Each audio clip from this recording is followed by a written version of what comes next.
Oh hey, over here. Sorry, that's okay. Probably a little bit tough to find me in my Halloween costume, right? Get it? Waldo, Waldman. All right, creativity not my strong suit when it comes to Halloween costumes, but I still want to have some fun because it is Halloween, a time to celebrate the weird, the wacky, the creepy. That's why in this week's episode, I'm counting down 5 of the weirdest cloud types out there.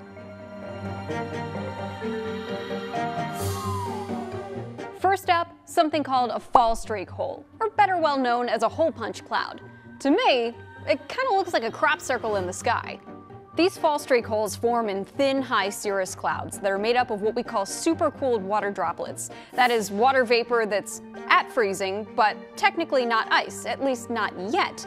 They need something to pass through them or some colder air in order to get those droplets to freeze up.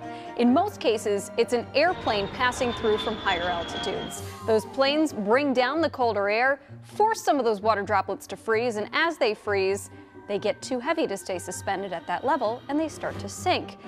As more droplets freeze, the size of the fall streak hole grows. Number 2, asperatus clouds, or undulatus asperatus if you want to be formal. The name literally means agitated waves, and no wonder. If you look up, it looks like you're looking at rolling ocean waves if you were watching from the ocean surface. Haven't heard of this cloud type yet? I'm not surprised. It's actually the newest one to be added to the International Cloud Atlas. Yes, that's a real thing.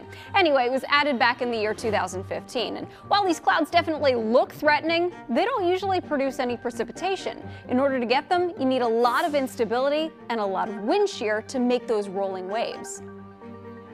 Cloud number 3, mammatus clouds. We most often see these forming in the anvils of severe thunderstorms, but we've actually seen them here in western New York within the past couple of weeks. That's because all you really need is a layer of some thin clouds, a good amount of vertical wind shear, and some cold air to sink down through those clouds. That's what creates those pouch-like formations.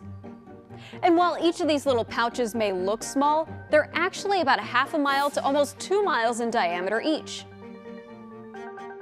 Number 4 is the lenticular cloud. This is the one that usually gets confused with UFOs. Personally, I think it looks more like a stack of pancakes. While lenticular clouds aren't all that rare, you do need to be near mountains in order to see them. That's because you need air to be forced high up in elevation and then back down the other side of the mountain. As that air is forced up, it cools down. If it cools down enough, it reaches its condensation point and you start to get a cloud that forms right at the top or just to the east of that mountain peak. Sometimes these clouds can grow and then move downstream. The 5th and final cloud type is easily my favorite. They're called Kelvin-Helmholtz clouds, or more commonly known as wave clouds, because the name kind of speaks for itself.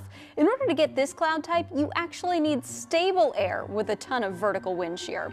That's because the winds at the top of the cloud layer have to be moving a lot faster than the winds at the bottom of the cloud layer. That's what makes that breaking wave shape, because the air is literally getting pushed over and rolling forward. Kelvin-Helmholtz clouds also come with a whole lot of turbulence, so it's not something you want to fly anywhere close to. Well, that's going to do it for this week's edition of Heather's Weather-Wise. By the way, if you haven't seen it yet, we released our official Storm Team 2 winter forecast yesterday. Head to WGRZ.com to check it out, and I'll do more with Weather-Wise in the next couple of weeks regarding our long-range winter forecast. Of course, keep sending me your weather questions on Facebook, Twitter.